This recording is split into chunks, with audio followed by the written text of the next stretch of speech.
There's a game you're told never to play on Halloween night, but someone did.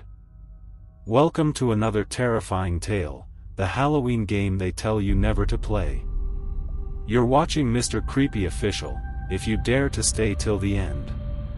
Don't forget to like, share, and subscribe, before the lights go out. They told us about the game when we were kids, whispered it like a curse that wasn't supposed to leave the mouth. The Halloween game. Every town has its legends, right? But this one was different. They said if you play it on Halloween night, exactly at 3:33 a.m., the Watcher comes. He doesn't hurt you, at least, not at first. He watches. He learns you. And then he decides what to take. I never believed it, not until last year. It started as a joke. My friends and I, Luke, Aaron, and Danny, wanted to do something epic for Halloween. No parties, no candy runs. Just something that would go viral. Luke found a thread on an old forum called The Lantern's Den, full of creepypasta and ghost rituals. That's where he found it. The post was titled, "Do not play the Halloween game, verified incidents inside." It listed the rules. 1. You must be alone. 2. Turn off all lights except one candle. 3. Place a mirror in front of you. 4. At exactly 3:33 a.m., whisper, "I see you watching." Then, blow out the candle. The post ended with, "Whatever happens after that, do not look away from the mirror." Luke dared me to play it, said he'd record for TikTok. We were all laughing at first. But when I read the comments under that post, my stomach turned. People saying they tried it, and their reflections smiled back at them. Still, I said yes. Halloween night came. The streets were quiet, just the soft hum of wind and the occasional scream of a kid in a mask. We gathered in my attic. No lights, just the flickering orange candle we stole from my mom's fall decor. Danny was holding the camera. Aaron stood near the door, whispering, "This feels wrong." But it was too late. The clock on my phone turned 3:33 a.m. I whispered it. "I see you watching." The candle flame flickered, and then, went out. We all froze. No one moved. No one breathed. Then, in the darkness, something breathed back. Right behind me. The sound wasn't human. It was like someone had exhaled through a throat full of dust, slow, rough, almost wet. Danny swore under his breath. Aaron clutched my arm, whispering, "That wasn't you, right?" Luke laughed, trying to brush it off. "Probably the wind," he said, though the attic window was sealed shut. But when I turned back toward the mirror, I noticed it. My reflection was still moving. Just slightly. It was breathing when I wasn't. Its chest rose and fell, slow and deliberate. And then its mouth curved upward, into a smile I wasn't making. "Holy," Danny started, but his phone flickered, the recording app glitching out. The screen went completely black. Then, for half a second, the camera showed something else, a frame of static, and behind me, in the reflection, a shadow. Tall. Thin. Its head tilted like it was studying me. I didn't say a word. None of us did. Then the attic light, which wasn't even turned on, began to hum. A low, vibrating sound, like electricity running through old wires.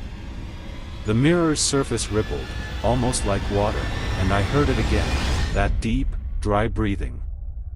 It came from behind the glass this time. Aaron screamed, knocking the candle over. Luke lunged to grab it, but the wax spilled across the old wooden floor, snuffing the only light we had left. We were plunged into blackness. Danny's phone turned back on by itself. The flashlight app opened. I swear, he didn't touch it, and the beam landed right on the mirror. The reflection was empty. We were all standing in front of it, but there was nothing inside. Just the faint outline of that thing in the corner, unmoving. And then, the mirror cracked.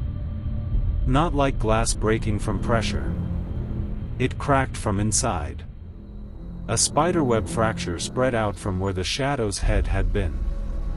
And right in the center of the crack, something began pressing forward. The glass shouldn't move like that.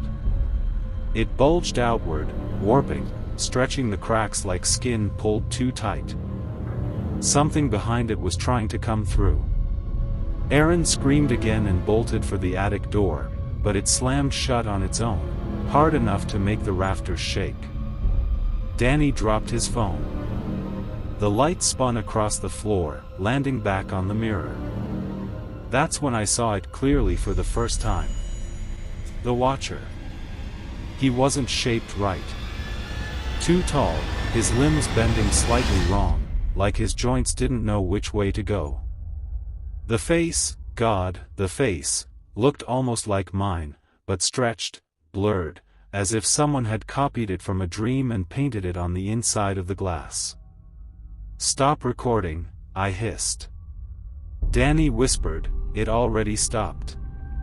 Then, the reflection raised its hand. Slowly. Deliberately. I didn't move, none of us did, but the thing mirrored the gesture halfway, like it was mocking me. The hand pressed flat against the glass, and the mirror groaned under the pressure. A small line of black liquid trickled down the crack. It looked like ink. Luke, being Luke, leaned forward. "Dude, that's fake, right? Some kind of trick light?" The liquid touched the frame. The wood hissed, smoking. Luke jumped back. "What the hell?" Then, whispering. From inside the glass. At first, I couldn't make it out. It was faint, layered, dozens of voices all speaking at once. But as it grew louder, the words became clear. "I see you watching." My blood went cold. That was what I said to start the ritual. Now it was saying it back. The mirror pulsed. The air turned heavy, so heavy I could barely breathe. Erin fell to her knees, gasping. Luke grabbed my shoulder, shaking me. "End it, man. Blow the candle out again, do something." But the candle was gone, melted into nothing. The mirror exploded. Shards flew everywhere, slicing through the dark. I covered my face and felt something wet splash across my hand, not wax. Warm. Metallic. Danny was screaming. When I looked up, he wasn't holding the camera anymore. He was being dragged toward the wall. No, not the wall, the space behind where the mirror had been. It was open now, like a hole in the world. Something had him by the ankle. Something black, smooth, and boneless. He was pulled halfway through before Luke grabbed him, screaming his name. But the thing pulled harder, with a strength that didn't belong in this world. Danny's face disappeared into the dark, and then, silence. Only the sound of that breathing remained.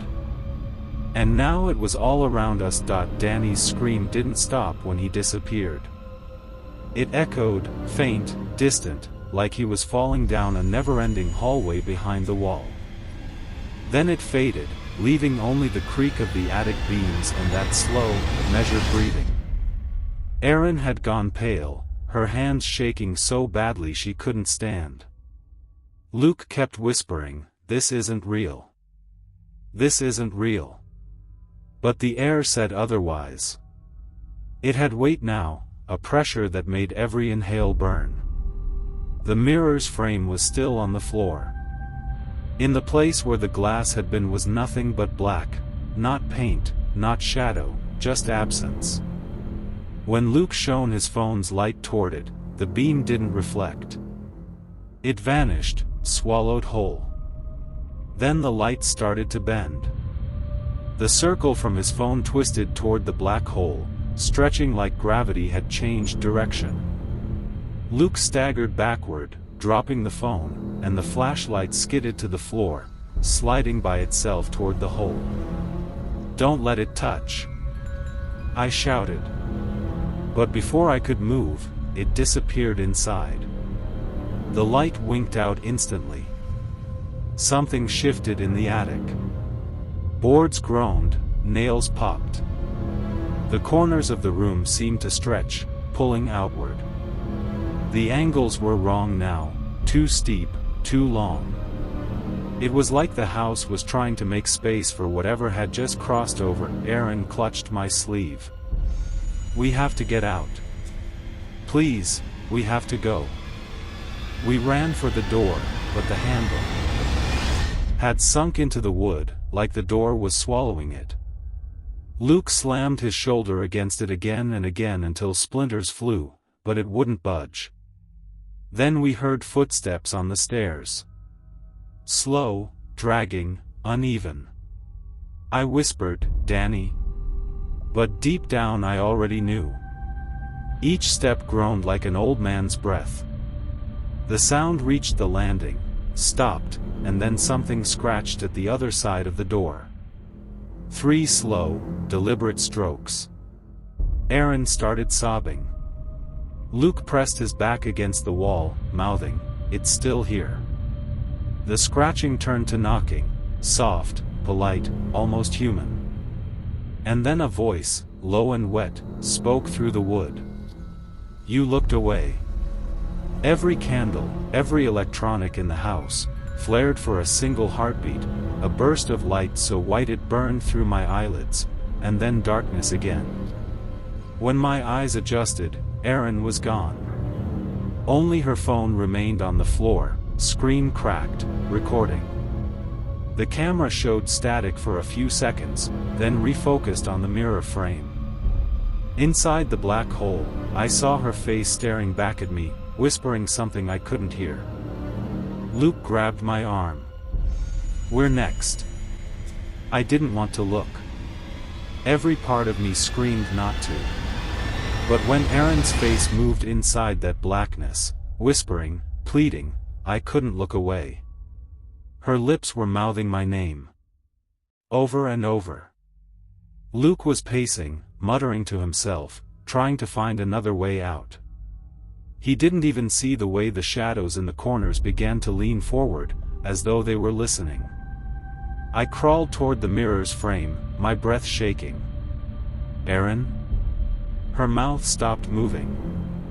Then her eyes, too wide, too still, fixed on mine.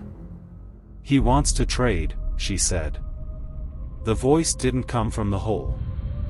It came from behind me. I turned, slow as my body would let me. The Watcher was standing in the far corner, half hidden by the dark. His body was long, stretched thin, his head brushing the rafters. The candlelight that wasn't even burning anymore flickered across his skin like he was made of shadow and smoke. Luke screamed and hurled a broken chair at him. The thing didn't even move. The wood passed straight through, clattering against the far wall. "He wants to trade," Erin's voice repeated, this time from the creature's mouth. Then the attic lights, ones we hadn't turned on, flickered to life, but they weren't normal light bulbs anymore. They pulsed in time with my heartbeat, dim red flashes that made everything look like it was underwater. The Watcher tilted its head and stepped closer. With each step, the air froze, my breath came out as white mist. Luke backed up until he hit the wall, whispering, "Please, please no." The creature's arm unfolded, yes, unfolded, like fabric unrolling. It reached toward Luke and brushed his face. He didn't scream. He couldn't. He just stopped moving. His eyes glassed over, mouth open in a silent gasp. Then his skin began to darken, his reflection bleeding out from the inside, spreading across him like ink through water. When the light flashed again, Luke wasn't there anymore. Just a faint, human-shaped shadow burned into the wall.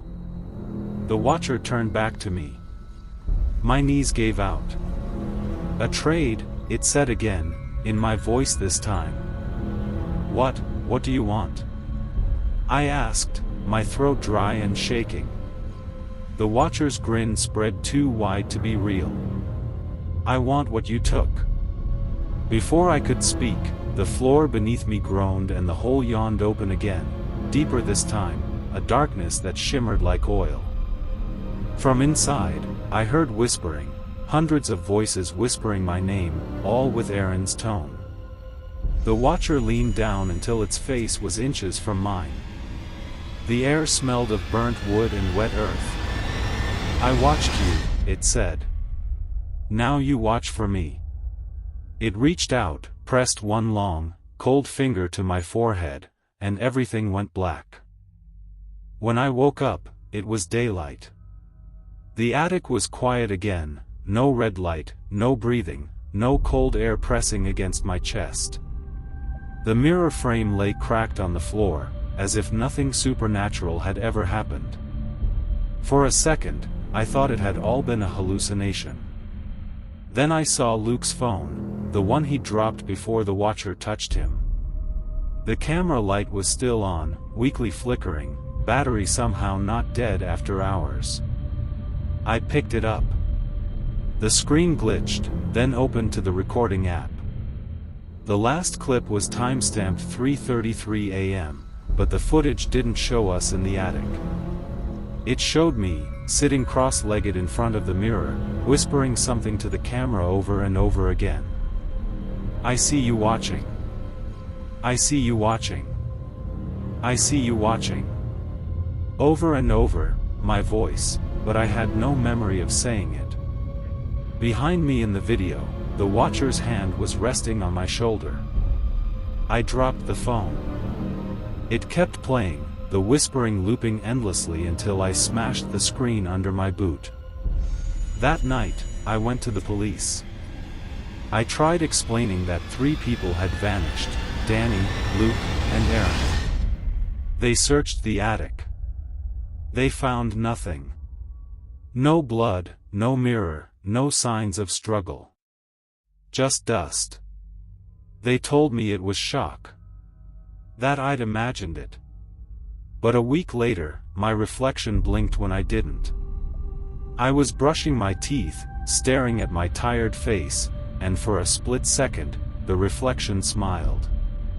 Not a twitch, not a trick of light, a deliberate, knowing smile. Then it whispered through the glass, voice so faint I almost thought I dreamed it. "Your turn." I haven't slept much since then. Every Halloween, I feel it closer, like the Watcher's waiting for me to finish what I started. And last night, at exactly 3:33 a.m., I woke up to the sound of my phone turning on by itself. A video had started recording. I wasn't touching it. But through the camera, on the screen, I could see myself sitting in front of my mirror, candle flickering. Beside me. My reflection leaned forward and whispered, "I see you watching." And this time, I whispered back. "Drop of blood, the end, drop of blood."